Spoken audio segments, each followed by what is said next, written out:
새벽 5시 윤명자는 어김없이 눈을 떴다. 창밖으로 평창의 산자락이 희뿌연 안개에 잠겨 있었다. 65년을 살아온 몸이지만 손은 여전히 단단했다. 흙을 만지는 손은 늙지 않는다고 누군가 그랬던가. 공방 문을 열자 익숙한 흙 냄새가 코를 찔렀다. 30해를 이곳에서 보냈다. 남편 박기철이 떠난 뒤로도 20해가 더 흘렀다. 아들 선우는 서울에서 건설회사 부장으로, 딸 서연은 온라인 쇼핑몰을 운영하며 각자의 삶을 살았다. 명절에나 얼굴을 보는 자식들이었다. 명자는 물레 앞에 앉았다. 손에 흙 한 덩이를 올렸다. 차갑고 무겁다. 하지만 곧 손의 온기를 받아 부드러워질 것이다. 그녀는 평생 이 순간을 사랑했다. 흙이 사람의 온기를 기억하는 순간을. 물레를 돌리며 명자는 습관처럼 중얼거렸다. 흙은 거짓말 안 한다고. 사람만 거짓말한다고. 흙은 천천히 모양을 잡아갔다. 항아리였다. 특별할 것 없는 그저 정직한 곡선을 가진 항아리. 오전 10시쯤 공방 문이 열리며 12살 손녀 지우가 들어왔다. 방학이면 어김없이 이곳을 찾는 아이였다. 서연은 늘 불평했지만 지우는 흙을 좋아했다. 할머니를 좋아했다. 지우가 오늘 뭘 만드느냐고 물었고 명자는 항아리라고 답했다. 아이가 또냐며 투덜대자 명자는 웃으며 흙 한 덩이를 건네며 말했다. 항아리가 제일 어렵다고. 둥글게 보이지만 안이 비어 있어서 텅 빈 것을 똑바로 세우는 게 얼마나 어려운지 아직은 모를 거라고. 명자는 지우의 작은 손을 잡고 흙 위에 올리며 조용히 말했다. 흙은 마음을 기억한다고. 진심이 없으면 금이 가버린다고. 아무리 예쁘게 만들어도 가마에서 깨진다고. 지우가 그럼 할머니 항아리는 왜 안 깨지냐고 묻자 명자는 잠시 말을 멈췄다. 그리고 나지막이 대답했다. 할머니는 거짓말을 안 하니까. 오후 햇살이 공방 안을 가득 채웠다. 할머니와 손녀는 말없이 흙을 빚었다. 물레 도는 소리만이 고요 속을 채웠다. 그때 명자는 몰랐다. 자신의 손에서 태어날 항아리 하나가 가족 전체를 뒤흔들게 될 줄은. 지우가 공방 한쪽에 놓인 항아리 조각들을 보며 왜 일부러 깨뜨리냐고 물었다. 명자는 손에 든 붓을 내려놓고 천천히 대답했다. 깨진 자리에 빛이 들어간다고. 요즘 명자는 새로운 작업에 몰두하고 있었다. 스스로 깨진 항아리 시리즈라고 이름 붙인 작품들이었다. 정성껏 빚어 구운 항아리를 일부러 깨뜨린 뒤 금이 간 자리에 금가루를 섞은 오칠을 발라 다시 붙이는 기법이었다. 일본에서는 킨츠기라고 부르는 전통 기법이지만 명자는 거기서 한 걸음 더 나아갔다. 단순히 복원하는 게 아니라 금이 간 자리 자체를 작품의 중심으로 만들었다. 깨진 선을 따라 흐르는 금빛 줄기는 마치 상처를 통해 흐르는 빛처럼 보였다. 지우가 이상한 할머니라며 고개를 갸웃하자 명자는 웃으며 아이의 머리를 쓰다듬었다. 그렇다고 할머니는 이상하다고. 멀쩡한 걸 깨뜨리니까. 동네 사람들도 같은 반응이었다. 슈퍼주인 강 씨가 공방에 들러 부서진 걸 왜 붙이냐고, 그냥 새로 만들지 않느냐고 비웃었다. 명자는 그럼 똑같다고 답했지만 강 씨는 똑같은 게 좋은 거라며 깨진 건 깨진 거라고 잘라 말했다. 명자는 더 이상 설명하지 않았다. 어차피 이해하지 못할 사람들이었다. 그저 조용히 자신의 작업을 이어갔다. 어느 날 저녁 지우가 왜 하필 금이냐고 물었다. 명자는 한참을 생각하다 대답했다. 금은 귀하니까 사람들이 가장 아끼는 것으로 상처를 메워야 그 상처가 부끄러운 게 아니라는 걸 알게 된다고. 지우는 무슨 말인지 잘 모르겠다고 했지만 명자는 언젠가 알게 될 거라며 조용히 말을 이었다. 사람의 마음도 금이 가야 빛이 드러나는 법이라고. 지우는 고개를 끄덕이며 할머니가 작업하는 모습을 지켜봤다. 금가루를 섞은 오칠이 깨진 자리를 따라 천천히 흘러내렸다. 그 순간 항아리는 더 이상 깨진 것이 아니었다. 상처를 품은 채로 빛나는 무언가였다. 공방 한쪽에는 완성된 작품 12점이 놓여 있었다. 모두 다른 모양으로 깨졌고 모두 다른 방식으로 빛났다. 명자는 그것들을 바라보며 만족스럽게 미소 지었다. 그녀는 몰랐다. 이 금빛 상처들이 곧 어마어마한 숫자로 변할 것이며 그 숫자가 가족의 진심을 시험하게 될 줄은. 공방 밖에서는 초봄바람이 불었다. 지우는 할머니 옆에 앉아 작은 손으로 흙을 만지작거렸다. 아이가 언젠가 자신도 금 칠할 수 있겠냐고 묻자 명자는 물론이라며 먼저 진심으로 빚을 줄 알아야 한다고 답했다. 진심 없이 만든 건 깨져도 의미가 없으니까. 지우는 진지하게 고개를 끄덕였다. 흙의 온기가 작은 손바닥에 전해졌다. 초여름 오후 오성필 교수가 공방 문을 두드렸다. 이른을 바라보는 나이지만 여전히 꼿꼿한 자세의 그는 명자의 대학 시절 은사였다. 은퇴 후에도 종종 이곳을 찾아 차를 마시곤 했다. 명자가 어쩐 일이냐고 묻자 오성필은 그냥 지나다가 들렀다며 명자의 소식이 궁금했다고 털어놓았다. 그는 공방 안을 둘러보다 한쪽에 놓인 작품들 앞에서 멈췄다. 깨진 항아리 시리즈였다. 한참을 말없이 작품을 바라보던 그가 입을 열었다. 이건 예술이라고. 명자는 손을 닦으며 웃었다. 무슨 말이냐며 그냥 깨진 걸 붙인 것뿐이라고. 하지만 오성필은 고개를 저으며 말했다. 이건 단순한 복원이 아니라 재탄생이라고. 상처를 숨기지 않고 오히려 빛나게 만드는 철학이 담겨 있다고. 오성필은 진지한 표정으로 이 작품들을 세상에 보여줘야 한다고 자신이 아는 국제 아트페어 기획자에게 연락해보겠다고 말했다. 이 정도면 세계 어디에 내놔도 통한다고. 명자는 망설였지만 오성필의 눈빛에 담긴 스승에 대한 존경과 확신을 보며 결국 고개를 끄덕였다. 석 달 후 지우가 숨을 헐떡이며 공방으로 뛰어들었다. 손에 든 태블릿을 보여주며 할머니 항아리가 뉴스에 나왔다고 소리쳤다. 명자가 화면을 들여다봤다. 도쿄 경매장 현장이 생중계되고 있었다. 화면 한가운데에는 자신이 만든 깨진 항아리 3호가 놓여 있었다. 아나운서의 흥분된 목소리가 8억엔 낙찰되었다고 외쳤다. 한국 돈으로 환산하면 약 74억 원이었다. 명자는 멍하니 화면을 바라봤다. 74억이라는 숫자가 실감나지 않았다. 지우는 대박이라며 할머니가 완전 유명해졌다고 소리쳤다. 그날 저녁부터 전화벨이 쉴 새 없이 울렸다. 기자들, 방송국, 갤러리 관계자들. 명자는 전화를 받다가 결국 꺼버렸다. 사흘 뒤 공방 앞은 발 디딜 틈이 없었다. 기자들이 카메라를 들이댔고 관광객들이 사진을 찍었다. 조용했던 산골 마을이 하루아침에 관광지가 되어버렸다. 기자들은 한 말씀만 달라고 다음 작품은 언제 나오냐고 70억이라는 가격을 어떻게 생각하냐고 물어댔다. 명자는 공방 안에 숨어 있었다. 지우가 걱정스러운 눈으로 괜찮으냐고 묻자 명자는 괜찮다고 답했지만 표정은 편치 않았다. 흙은 거짓말하지 않는다고 믿었다. 하지만 사람들은 이제 흙이 아닌 숫자만 보고 있었다. 그날 밤 명자는 핸드폰을 켰다. 부재중 전화 89통. 그중 절반은 아들 선우와 딸 서연의 번호였다. 평소 명절에나 연락하던 자식들이었다. 명자는 한숨을 쉬며 핸드폰을 다시 꺼버렸다. 창밖으로 달빛이 공방을 비췄다. 물레 위에는 아직 완성되지 않은 항아리가 놓여 있었다. 조용했던 흙의 시간은 끝났다. 토요일 아침 검은색 SUV 2대가 공방 앞에 섰다. 명자는 손을 닦으며 문을 열었다. 아들 선우와 딸 서연이었다. 명절도 아닌데 함께 찾아온 건 처음이었다. 명자가 무슨 일이냐고 묻자 서연이 세상에 이런 기쁜 일은 함께 나눠야 한다며 명자를 껴안았다. 평소라면 옷에 흙 묻는다며 피하던 딸이었다.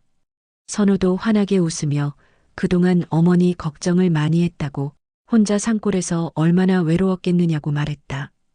명자는 자신은 괜찮았다고 답했지만 자식들은 이제 제대로 모셔야 한다며 서울로 모시고 가서 편하게 살게 해드려야 한다고 말했다. 명자는 묘한 어색함을 느꼈다. 아이들은 집 안으로 들어와 이것저것 살폈다. 특히 공방 한쪽에 놓인 깨진 항아리 시리즈를 유심히 바라봤다. 서연이 항아리를 조심스럽게 만지며 남은 작품이 몇 개냐고 물었다. 명자가 9개 정도라고 답하자 서연은 계산기를 두드리며 9개면 한 70억씩만 쳐도 하고 중얼거렸다. 선우가 지금 그게 중요하냐며 제지했지만 그의 눈도 항아리에서 떨어지지 않았다. 그때 지우가 뛰어들어왔다. 아이는 예전처럼 명자의 품에 안기며 오늘은 흙을 만지냐고 새로운 거를 배우고 싶다고 말했다. 명자는 웃으며 오늘은 접시를 만들어 보자고 했다. 지우만이 달라지지 않았다. 여전히 흙을 좋아하고 할머니를 좋아하는 아이.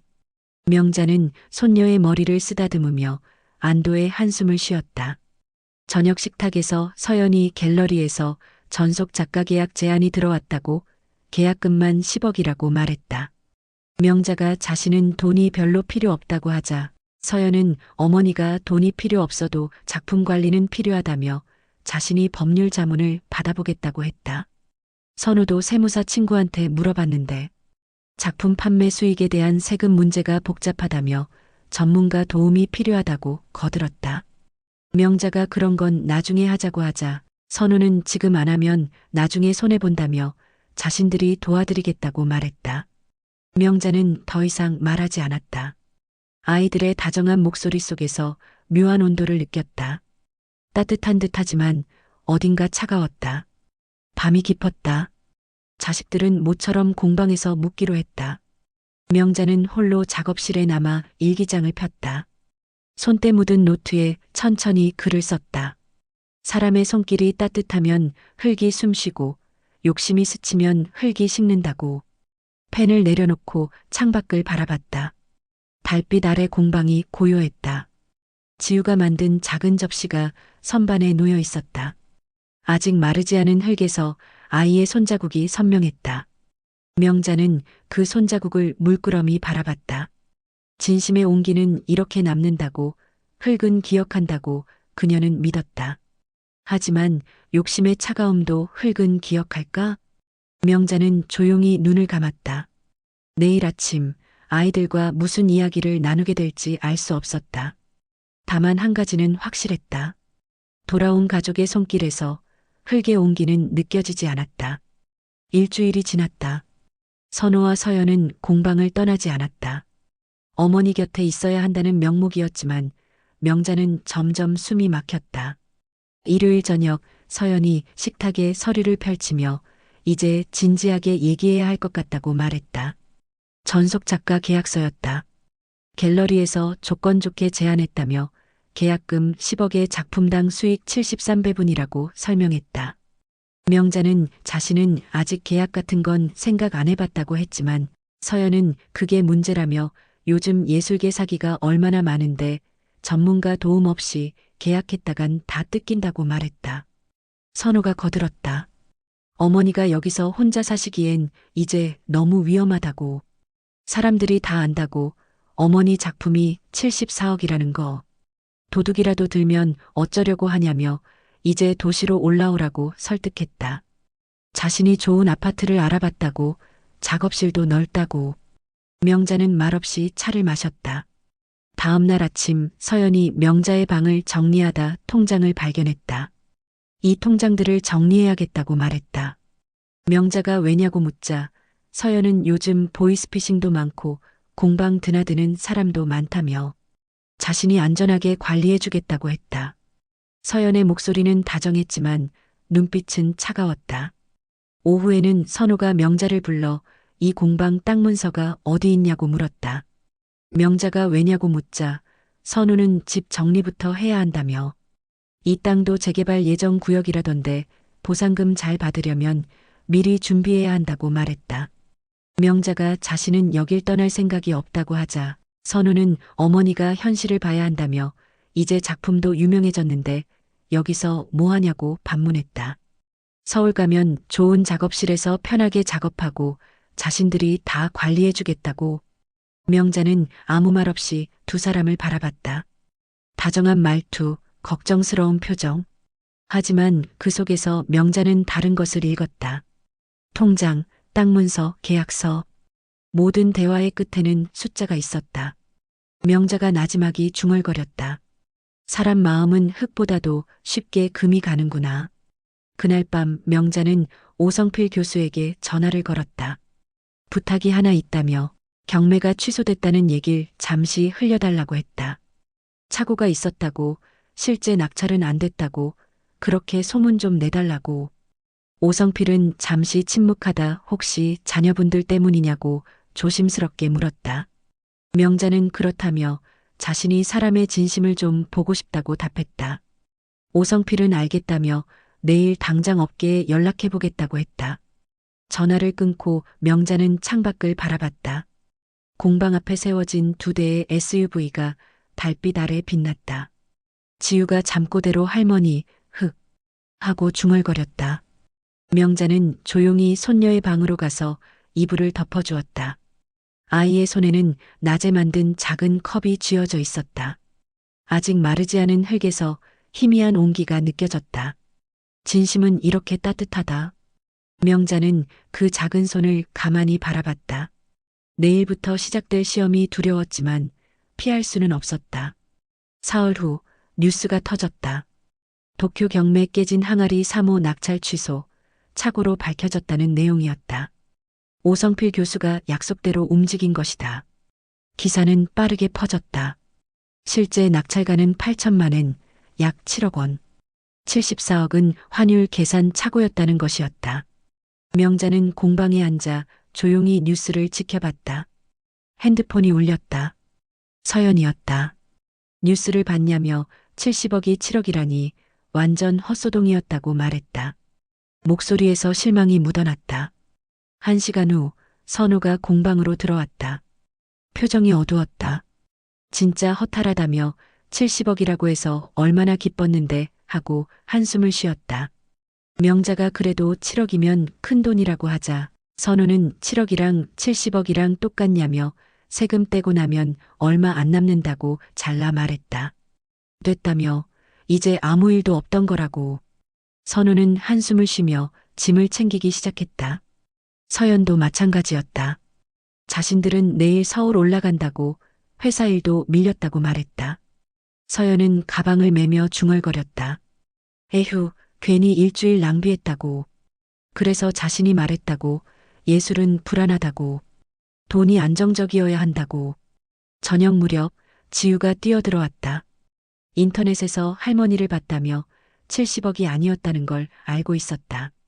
할머니가 괜찮냐고 묻자 명자는 괜찮다고 답했다. 지우는 엄마가 7억이면 별로 안 큰 돈이래요 하며 물었다. 명자는 웃으며 손녀의 머리를 쓰다듬고는 내가 보기에 할머니 항아리가 어떠냐고 물었다. 지우는 예쁘다고 진짜 예쁘다고 답했다. 돈 같은 건 모르겠지만 자신은 이게 제일 예쁘다며 공방 선반에 놓인 깨진 항아리를 가리켰다. 금빛 줄기가 저녁 햇살을 받아 반짝였다.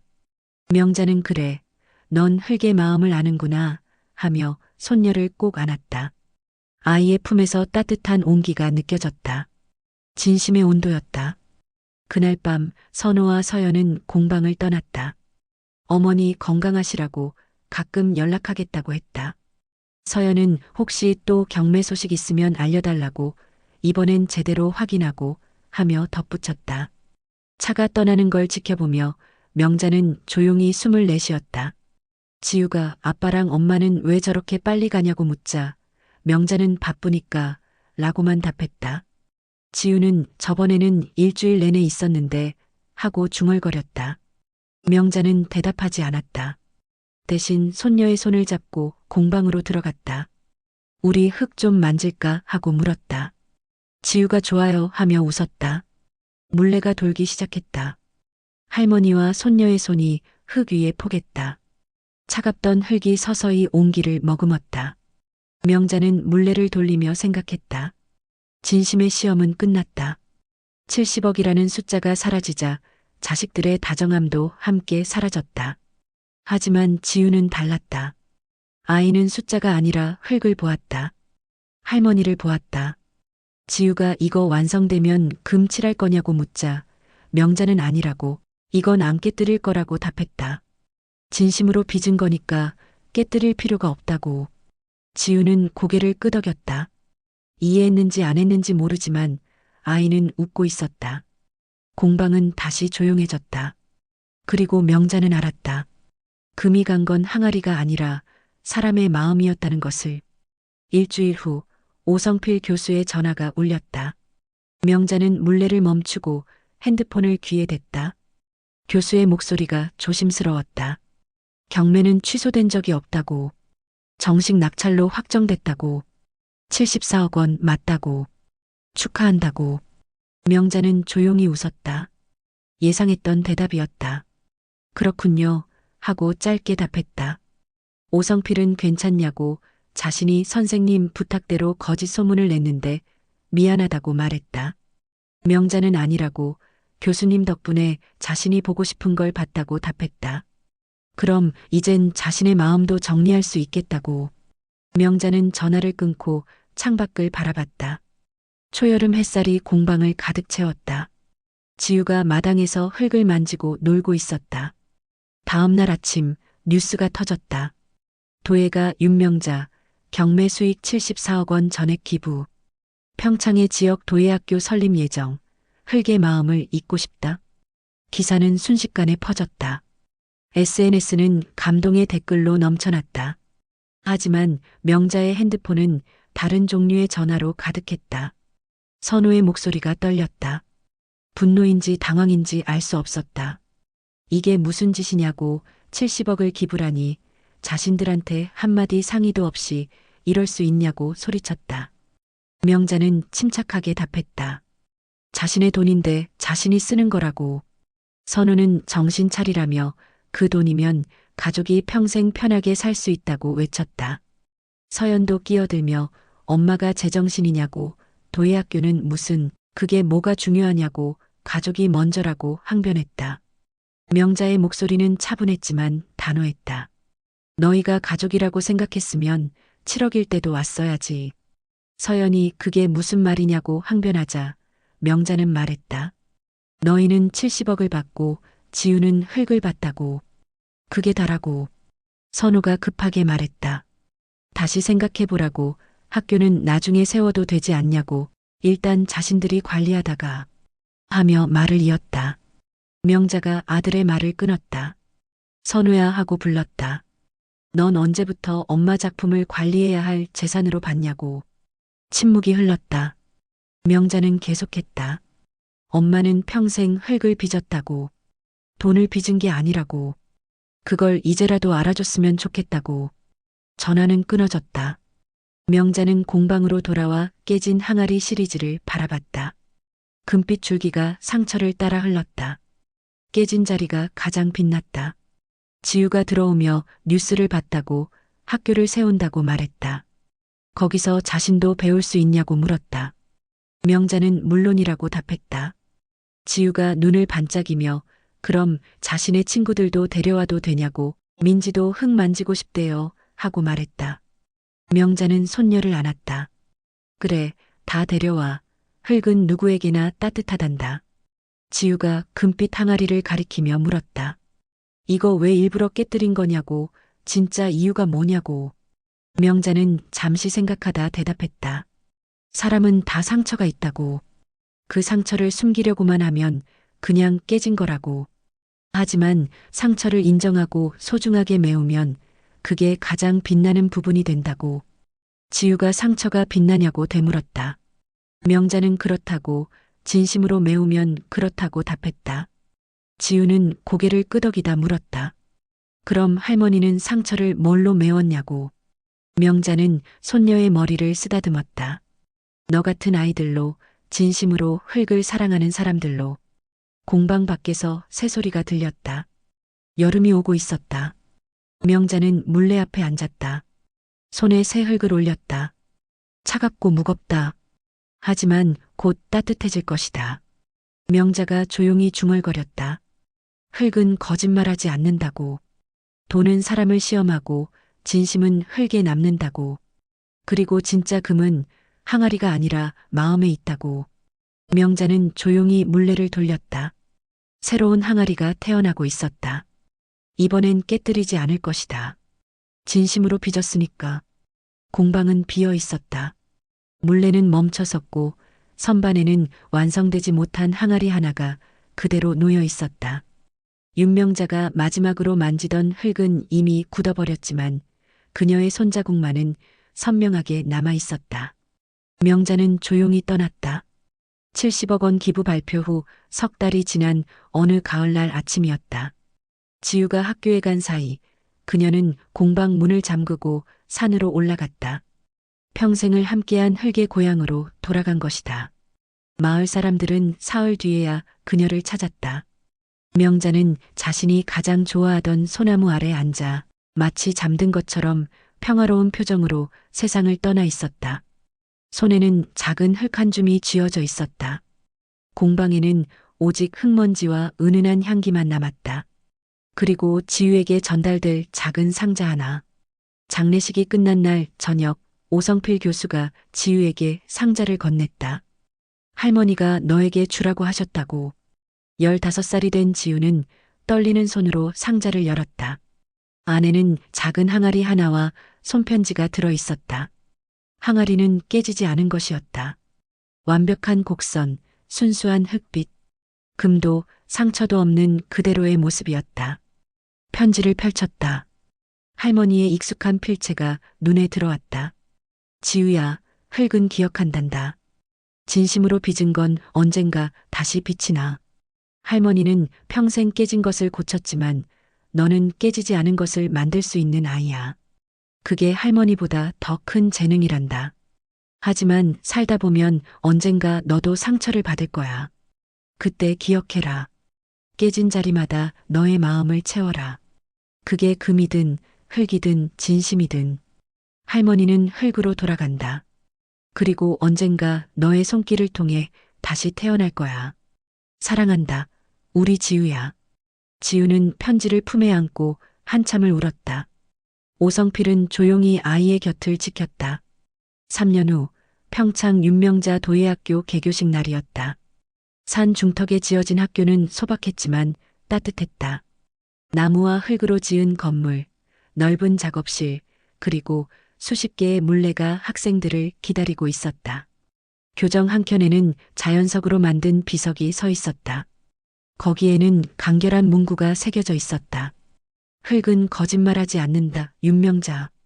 개교식에는 수백 명의 사람들이 모여들었다. 예술계 인사들, 마을 주민들, 그리고 명자의 작품을 사랑했던 이들. 하지만 선호와 서연의 모습은 보이지 않았다. 단상에 오른 건 18살이 된 지우였다. 손에는 할머니가 남긴 그 항아리가 들려 있었다. 지우의 목소리는 떨렸지만 또렷했다. 할머니는 말씀하셨다고. 흙은 마음을 기억한다고. 자신은 오랫동안 이해하지 못했다고. 왜 항아리를 깨뜨리는지, 왜 돈을 다 버리는지. 하지만 이제 알 것 같다고. 그녀는 항아리를 높이 들었다. 햇살이 흙빛 표면에 부드럽게 내려앉았다. 지우는 말했다.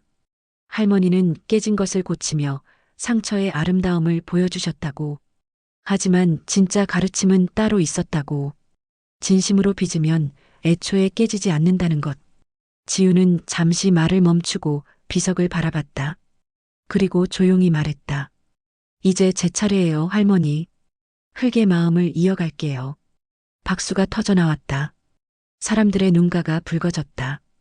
개교식이 끝난 후 지우는 혼자 작업실로 들어갔다. 물레 앞에 앉아 할머니가 남긴 항아리를 옆에 두었다. 그리고 새 흙 한 덩이를 손에 올렸다. 차갑고 무겁다. 하지만 곧 따뜻해질 것이다. 물레가 천천히 돌기 시작했다. 지우의 손에서 흙이 모양을 잡아갔다. 서툴지만 진심이 담긴 곡선이었다. 창밖으로 석양이 지고 있었다. 햇살이 교정의 비석을 비추고 작업실 선반에 놓인 깨진 항아리 시리즈를 스쳤다.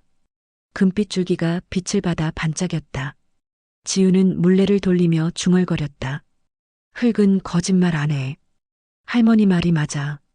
그 순간 마치 명자가 곁에 있는 것처럼 느껴졌다. 따뜻한 손길이 어깨에 닿는 듯했다. 공방에서 흙 냄새가 퍼졌다. 깨진 항아리의 금빛 선이 마지막 햇살에 반짝이며 오랜 이야기는 조용히 막을 내렸다. 흙은 기억한다. 진심을, 상처를, 그리고 빛을.